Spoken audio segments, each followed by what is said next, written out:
चंद्रयान-3 आज शाम यानी कि 5 अगस्त को करीब 7 बजे चंद्रमा की कक्षा में प्रवेश करेगा।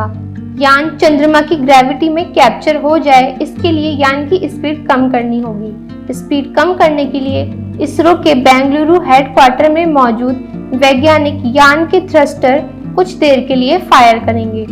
1 अगस्त को रात करीब 12 बजे चंद्रयान-3 को पृथ्वी की ऑर्बिट से चांद की तरफ भेजा गया था। इसे ट्रांसलूनर इंजेक्शन कहा जाता है। इससे पहले चंद्रयान ऐसी अंडाकार कक्षा में घूम रहा था जिसकी पृथ्वी से सबसे कम दूरी 236 किलोमीटर और सबसे ज्यादा दूरी 1,27,603 किलोमीटर थी। ये 23 अगस्त को चंद्रमा पर लैंड करेगा। ट्रांसलूनर इंजेक्शन के लिए बेंगलुरु में मौजूद इसरो के हेडक्वार्टर से वैज्ञानिकों ने चंद्रयान का इंजन कुछ देर के लिए चालू किया था। इंजन फायरिंग तब की गई जब चंद्रयान पृथ्वी से 236 किलोमीटर की दूरी पर था। इसरो ने कहा, चंद्रयान-3 पृथ्वी के चारों ओर अपनी परिक्रमा पूरी कर चंद्रमा की ओर बढ़ रहा है। इसरो ने अंतरिक्ष यान को ट्रांसलूनर कक्षा में स्थापित कर दिया है। चंद्रयान-3 में लैंडर, रोवर और प्रोपल्शन मॉड्यूल हैं।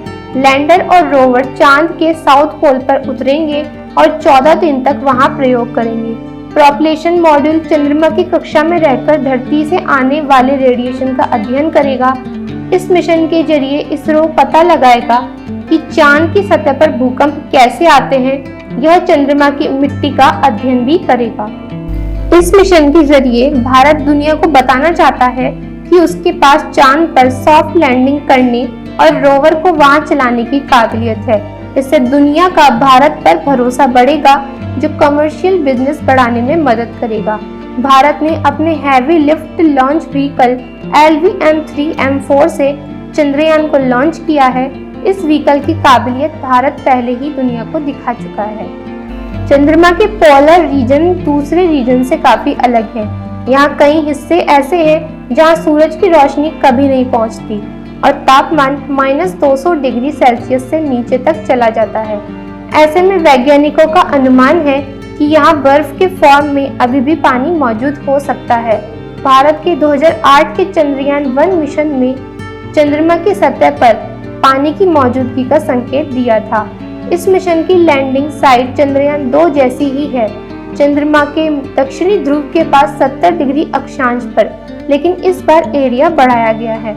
चंद्रयान-2 में लैंडिंग साइट 500 बाय 500 मीटर की थी, अब landing site 4 kilometre by 2.5 kilometre की है। अगर सब कुछ ठीक रहा तो चंद्रयान-3 चंद्रमा के दक्षिणी ध्रुव के पास सॉफ्ट लैंडिंग करने वाला दुनिया का पहला स्पेसक्राफ्ट बन जाएगा। चंद्रमा पर उतरने वाले पिछले सभी स्पेसक्राफ्ट भूमध्य रेखीय क्षेत्र में चंद्र भूमध्य रेखा के उत्तर या दक्षिणी में कुछ डिग्री अक्षांश पर उतरे हैं।